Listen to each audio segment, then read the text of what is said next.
A small town in the Welsh Hills hopes to start a revolution in how we, the consumers, behave.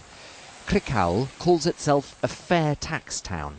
Campaigners here want large corporations, Google, Starbucks, Facebook, Amazon and so on, to pay the same rates of tax as small businesses across the country. Steve Lewis is busy in his coffee shop, returning parcels to Amazon decorated with this message.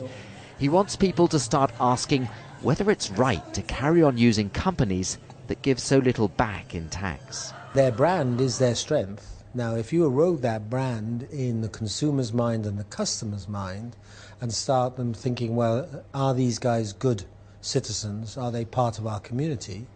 And if they're not, what are we going to do about it? But it will require the customer and the consumer to step up. Steve Lewis would like people to use local companies, and in this town, that's still possible. One of the interesting things when you walk around Crickhowell is seeing that almost every shop is locally owned. They're independent. And that is so different to the typical British town these days, which are dominated by the same old big chains. And it helps explain why people in this town are passionate about the Fair Tax campaign. Stephen Askew is the town's baker, always ready to tell his customers why fair tax matters. I think what we've got to do is make people realise that it's them that are being shortchanged.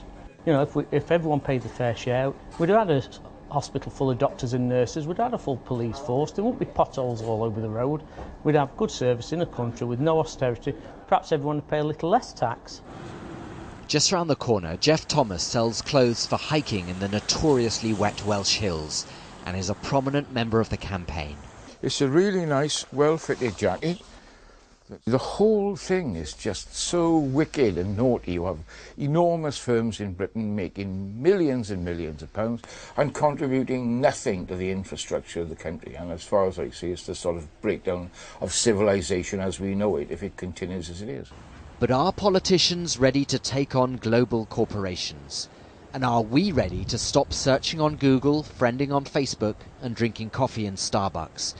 In Crickhowell, they believe the future of their town depends on how we choose to live our lives. Barnaby Phillips, Al Jazeera, Crickhowell.